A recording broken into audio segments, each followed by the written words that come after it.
Bona tarda a tots i gràcies per convidar-me a participar a les vostres jornades culturals. Primer de tot, i abans que res, a banda d'agrair-vos la invitació, voldria desitjar que tant vosaltres com les vostres famílies us trobeu bé i que porteu el confinament de la millor manera possible. El vídeo que us envio pretén explicar una història molt poc coneguda, però jo crec que molt interessant i que té a veure, una part de la història té a veure amb l'escoltisme d'Olot, i per això vosaltres, de l'agrupament Escolta Nostra Dona d'Altura, m'heu demanat que us ho expliqui després d'haver llegit l'article que vaig publicar a l'últim número de la revista Sapiens, el del mes d'abril d'enguany. El tema del que voldria parlar-vos, l'episodi de la història cultural catalana del que voldria parlar-vos és Edicions Catalanes de París, és a dir, d'una editorial molt singular, perquè era una editorial que va funcionar durant el franquisme, que tenia la seva seu legal a París, però que el seu objectiu era introduir clandestinament llibres dins de Catalunya, llibres que la censura impedia de totes que es poguessin publicar aleshores al nostre país. Aquesta idea la va tenir una figura que jo he estat molts anys estudiant per fer-ne la biografia, que és Josep Benet, un activista, un advocat de presos polítics, un historiador i finalment un polític que entenia que calia conèixer la pròpia història i que volia elaborar ideologia en el sentit que a ell li interessava més, que era inequívocament un sentit nacionalista català. Amb aquest objectiu va fer una pila d'accions al llarg de la seva llarga vida. De fet, va començar a tenir una activitat antifranquista en clau catalanista com a mínim des de 1944 i fins al final de la dictadura. De fet, va ser el senador més votat a les primeres eleccions democràtiques, les de juny de 1977, i des de sempre havia entès que els llibres no només eren distracció, no només eren coneixement, sinó que també eren ideologia i, per tant, tenien capacitat de transformar les mentalitats. Amb aquest objectiu va fer recerca històrica des de mitjans dels anys 50, va ser un dels creadors d'una de les editorials més importants de Catalunya, Edicions 62, però Edicions 62, que era una editorial legal que funcionava des de l'any 1962 a Catalunya, no podia publicar molts llibres d'ideologia antifranquista. Però Benet entenia que era important fer també el combat de les idees i amb aquest propòsit va tenir una idea de molt difícil realització, però que ell va aconseguir dur a la pràctica, que era escollir des de Barcelona, on ell vivia, una sèrie de llibres que volia que es publiquessin, llibres que anaven contra el discurs de la dictadura, llibres que anaven contra un determinat discurs dins del catalanisme que aleshores estava fent hegemònic. La qüestió era com es podien publicar aquells llibres si no es podia fer a Espanya. I la solució que va trobar, com havia fet, per exemple, també el nacionalisme basc, era crear una editorial a l'estranger i que des de l'estranger, una editorial legal a l'estranger, i que d'una manera clandestina els llibres entressin a Espanya i es poguessin distribuir i ser llegits a Catalunya. Aquesta editorial es va dir Edicions Catalanes de París. Benet va estar bastants anys donant-li voltes com ho podia fer i finalment, cap a l'any 1969, va tirar endavant la idea perquè va trobar algú que la financés. Qui es va comprometre d'entrada a finançar-la va ser Jordi Pujol, el que seria president de la Generalitat, aleshores el màxim responsable de la banca catalana, que feia accions clandestines amb els seus diners particulars o amb els diners de la banca. Això és una cosa pendent de resoldre. I van trobar les persones a França, a París concretament, que estaven disposades a tirar endavant aquesta oposició. Eren fills d'exiliats catalans que van crear legalment, amb l'ajuda d'alguna persona de França, perquè les empreses havien de tenir un gerent francès, una editorial legal que es deia Edicions Catalanes de París, amb una seu, amb un pis, efectivament, a París, i a partir d'aquí es va posar en marxa la maquinària. Això volia dir que des de Catalunya s'havien de treure clandestinament els originals. Això era arriscat, però no era molt difícil, és a dir, els podies posar dins d'una maleta, els podies posar dins d'un cotxe d'estranquis. Allà es feia tot el procés editorial, vol dir fonamentalment la maquetació, les proves es tornaven a Catalunya, aquí es corregien de nou. Aquestes proves corregides es portaven a França i aleshores el llibre s'imprimia. Però una cosa és que el llibre s'imprimís i l'altra, molt diferent, és com s'aconseguia que no un original, no 50 pàgines, no 100 pàgines, no 150, sinó 300 llibres poguessin creuar la frontera. Legalment no podia passar de cap manera. Si algú l'haguessin trobat creuant llibres d'aquella mena, l'haguessin acusat de propaganda il·legal i l'haguessin pogut dur a la presó. L'haguessin pogut multar, però bàsicament l'haguessin pogut dur a la presó i l'haurien jutjat al Tribunal d'Ordre Públic. Llavors, el mecanisme era, el que ells pretenien era, nosaltres editem uns llibres a França, els portem legalment a Perpinyà i des d'allà trobarem la manera a través de la qual aquests llibres puguin entrar a Catalunya. Només pot ser una manera clandestina. I aquí és on comencen a tenir una participació rellevant un grup d'escoltes d'Olot, o d'exescoltes d'Olot, en tot cas que s'havien conegut en el camp de l'escoltisme, dirigits per Lluís Sacrest, que anys després seria alcalde de la vostra ciutat. Això és per una banda l'editorial, però per altra banda cal explicar o cal entendre quina és la funció que l'escoltisme té en aquella Catalunya de finals dels 60 i principis dels 70. Sense l'escoltisme hi ha molts episodis de l'antifranquisme català que no es podrien explicar perquè aquella era una xarxa consolidada de gent amb vocació de servei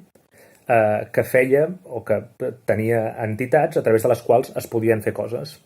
Per exemple, en el cas de l'agrupament d'Olot, Sacrest m'ha explicat els cantants de la nova cançó que es van portar a Olot, els Sense Jutges, a Raimon, el grup de folk. Em va explicar també que s'havien fet cinefòrums o debats, posem per cas, sobre sexualitat, quan això no estava gens clar que fos possible, però l'escoltisme era una xarxa que ho possibilitava. Sobretot si era l'escoltisme lligat a l'Església, perquè en la mesura que l'Església era una plataforma que tenia més o menys llibertat dins del règim, l'escoltisme podia aprofitar-se d'aquest marge de llibertat. I això és el que va passar amb la distribució dels llibres, la distribució clandestina dels llibres d'edicions catalanes de París. Els llibres eren a Perpinyà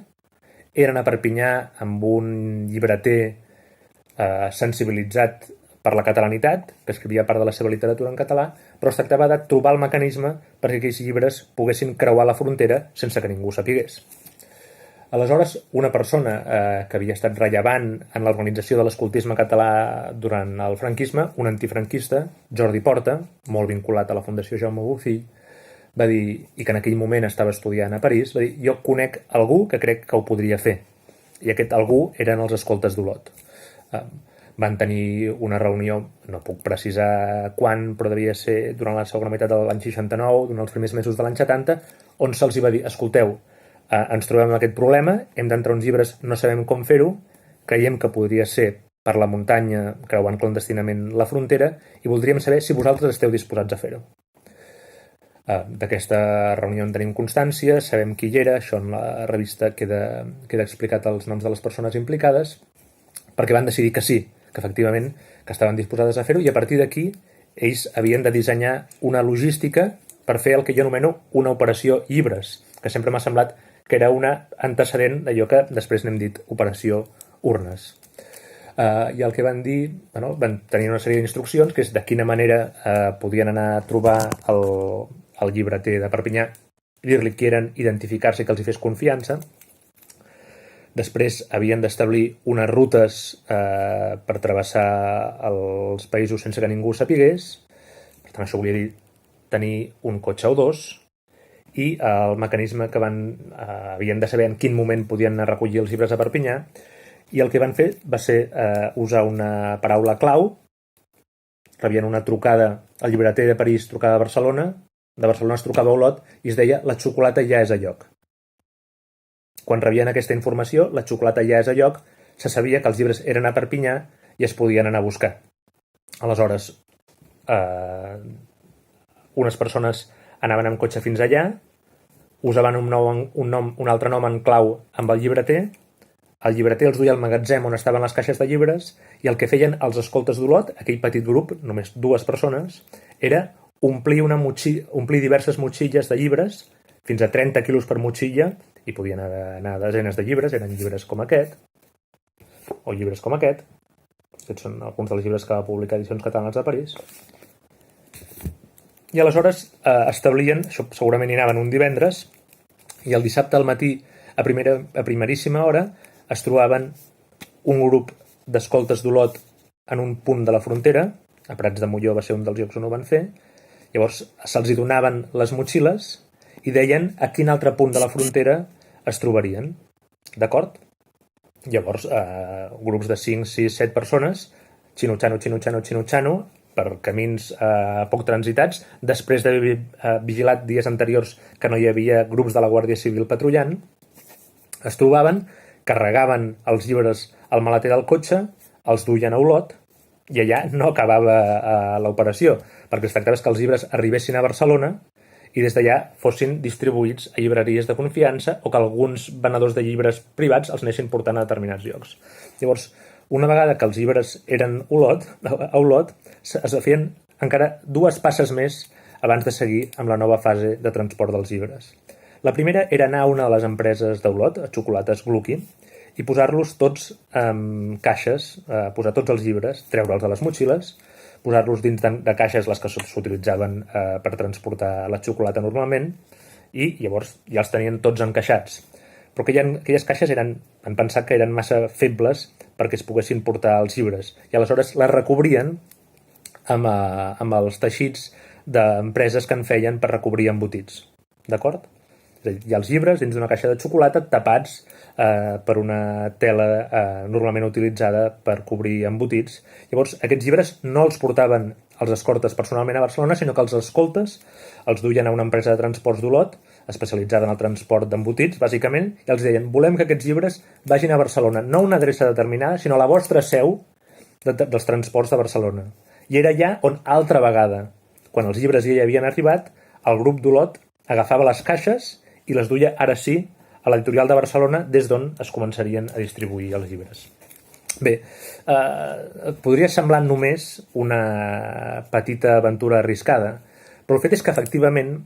molts dels llibres que va publicar Edicions Catalanes de París van canviar coses determinants en la manera d'entendre el nostre país i en la manera de pensar com el país se'n podria sortir una vegada que vingués la democràcia. I, per tant, és una editorial petita, amb pocs recursos, que publica pocs llibres, però els llibres que publica seran en bona mesura fonamentals per refer la doctrina del catalanisme en aquest tram final del franquisme. Llavors hi ha el llibre més important de tots, és un llibre que va fer la persona que jo estudiava, Josep Benet, és aquest, es diu Catalunya sota el règim franquista, havia de ser el primer volum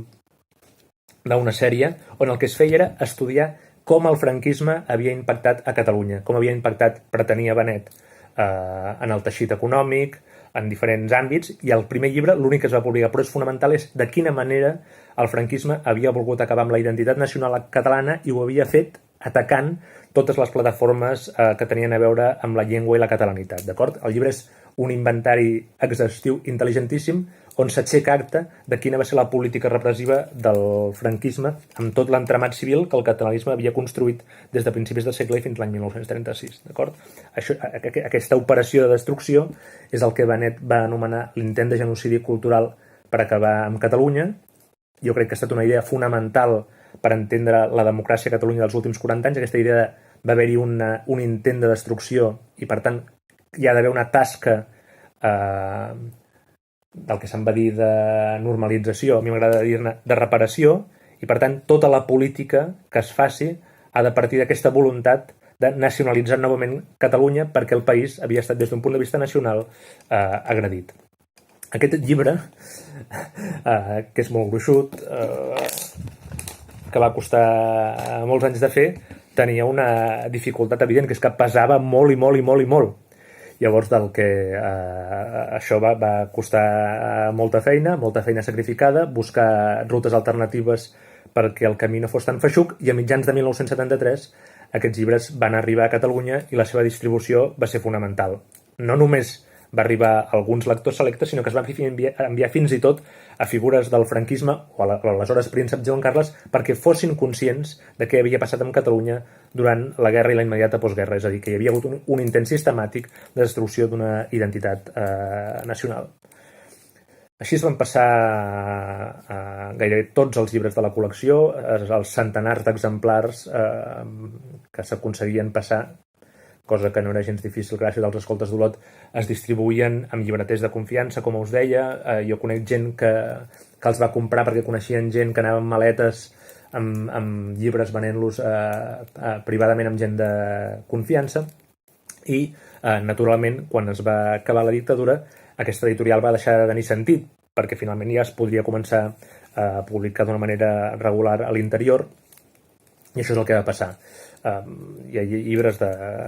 moltes menes, hi ha llibres que reprodueixen textos marxistes catalans dels anys 30, hi ha memòries de figures del republicanisme, hi ha les vivències de Gaziel, d'un gran periodista de l'època que va ser director de La Vanguardia, hi ha el llibre que us deia de Benet, hi ha llibres en els que es descriuen vagues molt importants de l'últim tram del franquisme, hi ha llibres de poesia antifranquista, poesia en català. I un dels últims que s'hauria d'haver publicat, perquè estava contractat per edicions catalanes, era el projecte dels catalans als camps nazis de Montserrat Roig, un dels llibres més importants de la no ficció catalana, on aquesta novel·lista i periodista feia una investigació sistemàtica sobre quins havien estat els catalans que havien mort als diferents camps de concentració i havien estat als diferents camps de concentració. Aquest llibre, Edicions Catalanes de París no el va publicar, el va publicar Edicions 62, i em sembla que és molt significatiu aquest llibre final del trànsit que fa el projecte, és a dir, una vegada que ja s'estrena una certa normalitat democràtica, ja no cal tota aquesta estructura opaca per poder dotar-nos d'un coneixement per saber qui som els catalans i quina és la ideologia que es vol tirar endavant, en aquest cas el grup de Benet, on hi havia des de Benet, Albert Manent, Jordi Pujol, Josep Maria Vilaseca Marcet, hi ha una pila, hi ha una xarxa petita de gent que gesta el projecte, hi ha la xarxa que el fa possible, és a dir, que treballa amb la logística, que són els després hi ha la xarxa, que no sabem quanta gent la integra, de gent que els va llegir aquests llibres i que segurament li van fer servei per fer-se amb una idea concreta de com era el país i com volien que fos. I sobretot, i això té a veure molt amb la mentalitat de Benet, quins eren els errors que s'havien comès en la política de preguerra i, per tant, no s'havien de repetir aquests errors. Aquesta és molt resumida a la història d'Edicions Catalanes. He intentat resumir quina va ser la participació del grup d'Escoltes d'Olot i em fa l'efecte que paga molt la pena que aquests episodis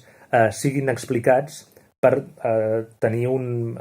orgull legítim, però finalment un orgull democràtic a l'hora d'entendre com es va vestir el consens que va fer possible la democràcia a Catalunya a l'entorn, i que havia tingut o que té com a referent clàssic l'Assemblea de Catalunya, però ja entorn de l'Assemblea també hi ha un discurs cultural o una determinada cultura política que té com a un dels elements de referència els llibres d'Edicions Catalanes de París, que a mi em sembla que a l'hora d'entendre com es va forjar aquest consens, que va durar molts anys i jo crec que ara està desgastat, com va ser possible. Bé, espero que aquesta història, que també és vostra,